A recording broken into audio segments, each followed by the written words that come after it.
Avez-vous l'impression de crier dans le vide, alors que vos prières restent sans réponse et que les épreuves s'accumulent?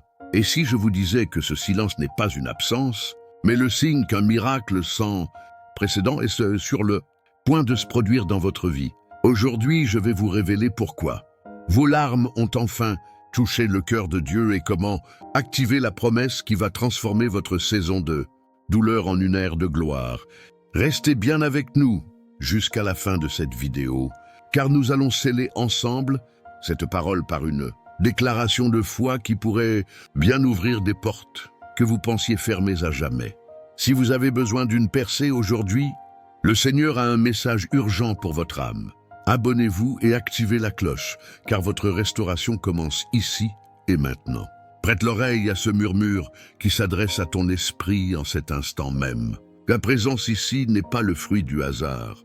C'est une convocation céleste, un rendez-vous fixé par le Créateur pour réveiller la force qui sommeille au plus profond de ton être. Toi qui as traversé les déserts de l'attente, toi dont la persévérance est souvent forgée dans le sel des larmes, sache que le temps où les promesses quittent le domaine de l'invisible pour s'incarner dans ta réalité est enfin arrivé. Car il est écrit dans le livre du prophète Habacuc au chapitre 2.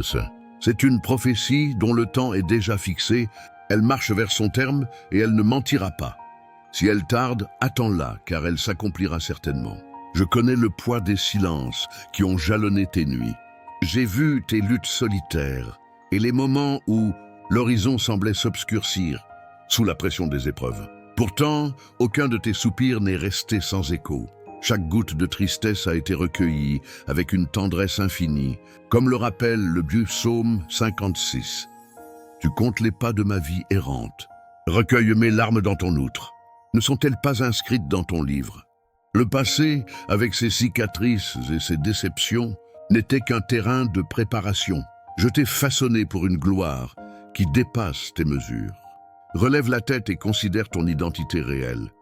Tu es l'objet d'un amour pur, qui ne dépend ni de tes performances, ni de tes erreurs passées. Ta valeur est ancrée dans le dessein éternel pour lequel tu as été conçu. Si tu te sens épuisé, souviens-toi que c'est au bout de tes ressources que ma puissance prend le relais. L'apôtre Paul l'a magnifiquement exprimé dans sa seconde lettre aux Corinthiens, au chapitre « Ma grâce te suffit, car ma puissance s'accomplit dans la faiblesse ». Là où tu vois une fin, je dessine un commencement glorieux. Ne laisse plus l'inquiétude obscurcir ton jugement. Regarde autour de toi, les signaux de ma faveur sont déjà là. Ces portes qui s'entr'ouvrent dès ces moments de paix inespérés témoignent de mon action. Continue dans l'invisible. Je suis le maître des saisons et je travaille chaque détail de ta vie pour ton bien. Garde en ton cœur cette promesse de Jérémie 29:11. « Car je connais les projets que j'ai formés sur vous. Projet de paix et non de malheur, afin de vous donner un avenir et de l'espérance. » Aujourd'hui, je réclame ton cœur dans son intégralité. Ne me donne pas seulement ce qui est présentable. Remets-moi tes peurs les plus tenaces, comme nous y invite le livre des Proverbes au chapitre 3. Confie-toi en l'Éternel de tout ton cœur et ne t'appuie pas sur ta sagesse. En t'abandonnant totalement, tu brises les chaînes de l'angoisse. Une légèreté nouvelle va habiter ton esprit, une liberté que seul l'abandon peut offrir. La gratitude est la clé qui déverrouille les cieux. Remercie dès maintenant pour les bénédictions qui sont encore en chemin. Ta reconnaissance est un acte de foi puissant qui attire ma faveur. Souviens-toi de l'exhortation de Paul aux Philippiens au chapitre 4.